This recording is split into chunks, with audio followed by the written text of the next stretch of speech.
What up, YouTube? So today's going to be part 4 of the Honda Civic K24 budget build. And today we're going to be starting with, we already got the intake kind of mocked up. I was just doing that right now. We just got to get a filter and then mount the intake air temperature sensor on there. We have our shifter cables right here. So we have the RSX type of shifter cables with bracket. And we have a Prelude shift box, and these ones kind of bolt in, sit under the center console a little better than the Type S since they sit a little higher. So we're gonna try this one out.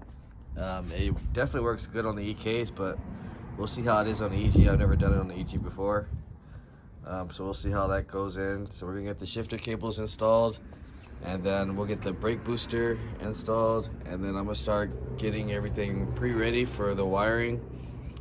And then we're also going to put our axles on here. So the axles we're actually using are just RSX base Type S, or RSX base axles, non-Type S. Type S is a 36 millimeter. If you do want to run 36 millimeter, you just have to upgrade your hubs. They sell some hub kits out there. If you do have like a Type S complete swap and you just want to continue to use those axles and save some money. So everything on here is on a budget. If you really want to have, you know, warranty and everything, I recommend going to O'Reilly's. Do not get AutoZone. AutoZone don't even work on regular cars, so stay away from them on that. But yeah, we're gonna go ahead and start getting the axles on first, get the car lifted up. We'll drill the hole for the shift linkage, and then we'll go from there. All right, so we're back now, and we have the shift linkage installed. So we're just using stock shift linkage, guys, nothing special. This is for people who just want to get the car running. You don't need any aftermarket hybrid racing or K2. None of that stuff really matters unless you're going to a show. If you're trying to get on the road, though, it's best to just use your stock stuff now.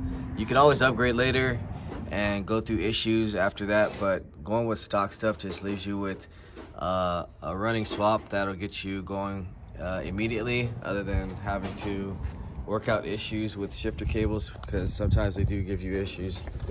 I want to show you guys how it looks when it clears. So this is how we had it, and the EK has a lot more space, but yeah, this is how much space we have for clearance as far as that. But shift's perfect.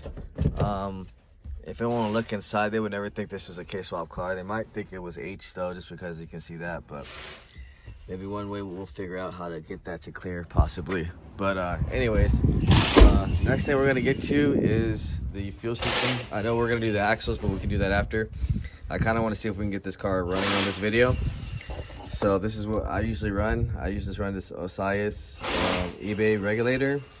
I run the K-tuned fuel filter in line just so it makes it look cleaner.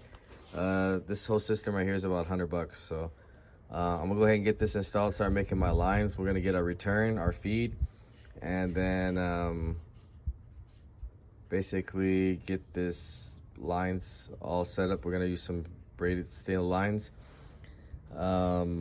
After that, we'll probably start getting to the wiring, because I think that's just more important right now. So we gotta get some grounds on here, transmission on the motor, run the harness inside to the ECU, and then we can start basically picking the wires that we need from here to run to the other side, which is, this is basically our gauge cluster wires. So our tach, I believe temperature, speed is on here, and then on the other side we get the electronic load detector, our fuel, and our check engine light, and we have our charge light on this side too. So that's the blue white one. We'll be running that directly to B10. I'll be showing you guys more on the wiring, but let's get to this fuel system first. So when we do the wiring, we can get this car started up and see how it sounds. So I'm gonna go ahead and knock that out and we'll come back. All right, guys, so it's time to get to what we did. Right now we got the fuel system with our inline fuel filter. So we pretty much just got our feed coming to this side port, which is gonna come through regulate to the fuel rail right here.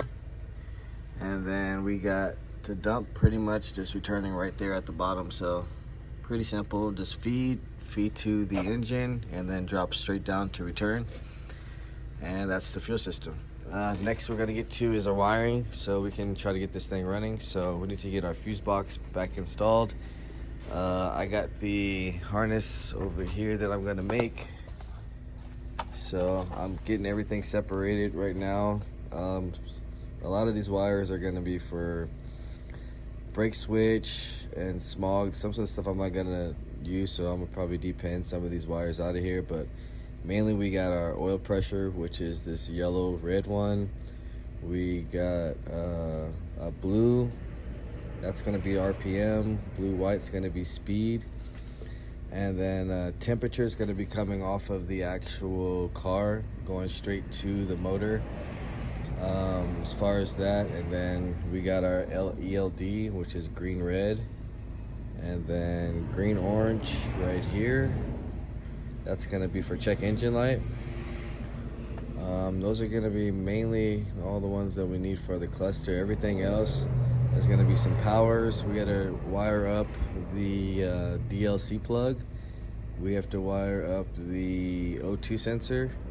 I'm probably just gonna do primary, not secondary. And then this is our starter wire right here.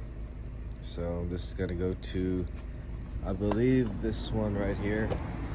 I'll go through each wire for you guys just so it'll, if you guys really want to do this wire by wire, I'll just try to do as much as information as I can.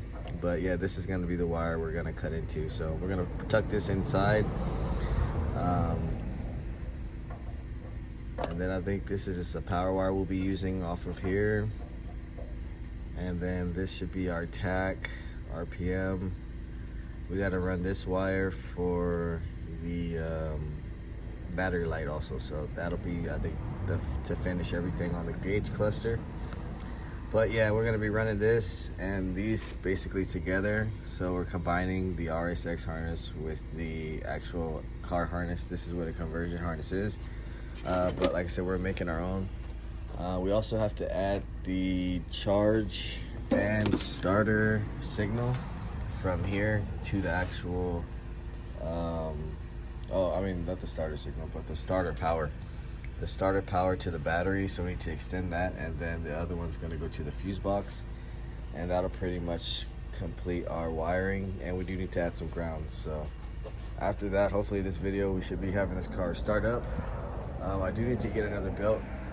This one's a little bit too small, but we'll get everything else situated. We just want to get the car running. So I'm gonna go start knocking those wires out, and we'll go over each one and tell you exactly which one is wired up, and then we'll go from there. All right, so we're back now, and kind of just want to go over everything, just a quick view. So pretty much when you want to wire your own K-swap, you want to grab everything off of a stock RSX harness, and then you pretty much just wire everything back to how it was. So with this keyring, there's only two powers that you connect as one, which is this yellow black wire and this red white wire. That's a power signal, so switch power. This yellow brown is a ground, and then the actual wire that goes for the immobilizer is going to be the blue red wire. That's going to go to the E-pin number 26, I believe, which is going to be this one right here, the red blue wire. So that's pretty much how you wire up the immobilizer itself. So we got that out the way. Next is we'll go to the DLC plug. So all these are coming off of the E-plug itself. So it's really simple. When you have it cut, you pretty much have these two right here, this brown, yellow, and this black. I just to connect that to the ground, which is coming off of here, which is, I believe, number 3 on the E-pin. So grounded that. The S blue, light blue right here is coming off the E-plug right here. And then we have the solid brown wire, which is coming off the E-plug, which is the 3rd wire over here. And then we have a switch power from here, which I ran pretty much from the immobilizer, so that's connected as well. And then we have the red white wire, which is coming off of the E-plug as well. So all these wires are coming off of the E-plug. Very simple. You just have to pretty much just reconnect it when you cut it off the RSX itself. So that's done. Next, we'll go to the ones that come off of the actual car itself, which is a couple wires over here. So we got 3 wires. That pretty much, these are the same wires they tell you on the conversion harness. So you got this yellow, green, that's going to be your fuel. You got this green, orange, that's going to be your check engine light, MIL. And then you have this red, green, that's going to be your electronic load detector. So those are going to come straight off of the E-plug as well. Pretty much E1 is your fuel, E15 is going to be ELD, and the electronic load detector, your check engine light is the last one, E31. And that's how you get that. So that's how you pretty much have your check engine light, your electronic load detector, and your fuel sending. Next will be pretty much off the E-plug as well. So we're going to have our tachometer, which is a solid blue wire, which is going to go to the other side. I'll show you guys the wires on that as well over there. But now we got this over here. So pretty much I kind of memorized these wires now. So this is 0204. So these first 2 right here are going to be your reverse lights. This green one right here, green white, is going to be going to your speed sensor. So it actually turns into white blue. So I got that going straight over to the other side. I believe it goes to a green white, but we'll go over that in a minute. So those 3 are done. Then we got right here, I believe it's a fan switch, but we're going to be using ours differently. We're just going to ground the actual fan switch from the car, or we can run it to a fan switch itself. Number 9 right here is going to be a switch power, which I'll kind of show you how I ran that with the relays itself. Number 10 is going to be going to your O2 sensor. So that's one of the wires that go to the O2 sensor, which I have right here. So these are the colors that go to the O2 sensor. So that's going to be the first one. And then we have number 13 over here. So, or 14 right here. 13 is going to be your other O2 sensor. This is going to be your switch power. This is going to the O2 sensor as well, your white wire. And then we have the starter wire, which is the black white wire. And then we have, I believe this is just a regular wire we don't use. The yellow red wire is going to be our oil pressure. And then 19 goes to the O2 sensor as well. And then we have this one as our final switch power. So when wiring it, you're like Honda pretty much, they have you guys pretty much having all those coming together. So if you look right here, I just connected all 3 of them together. This is the harness that I'm talking about. You would be cutting off the original car. So you want to get these 3 together. And pretty much go off of the Honda wiring. So the Honda wiring, they have these 2 right here, these white and black wire going to a straight power, which I have right here. So I'm gonna put this going straight to the fuse box under the dash, and also the yellow black wire that's coming off of this relay right here is a straight power as well. So it might be a little bit confusing, but like I said, the Honda wiring really helps a lot. But pretty much, so with those 3, you have your O2 sensor wiring, you got your immobilizer. If you're going to use that, you don't have to. You got your DLC plug, and then the rest stuff is pretty much, you got, this is for your brake switch, and it just idles the motor down, doesn't really do anything particularly. We got a lot of evap. A lot of this stuff is evap and secondary O2 sensor wiring, which I'm not gonna pretty much using. So I'm just gonna clean all this up basically. Other than that, when running the relay 2, this is gonna be the fuel wire, yellow and green, yellow blue. So other than that, I'm gonna clean all this up right now, and then we're gonna go for a first time start. Alright guys, so we're kind of having a dead battery issue problem. We'll see if it starts on this try, but we'll see right now.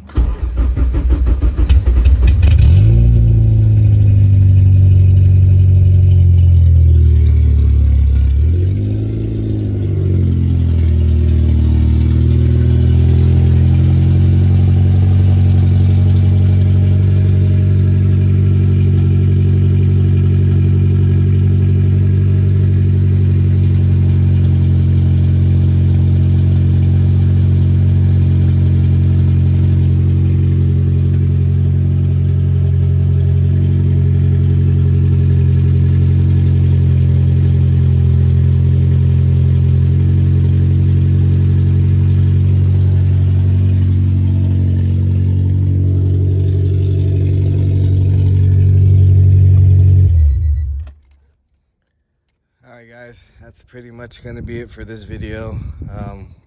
Budget build is finally started up.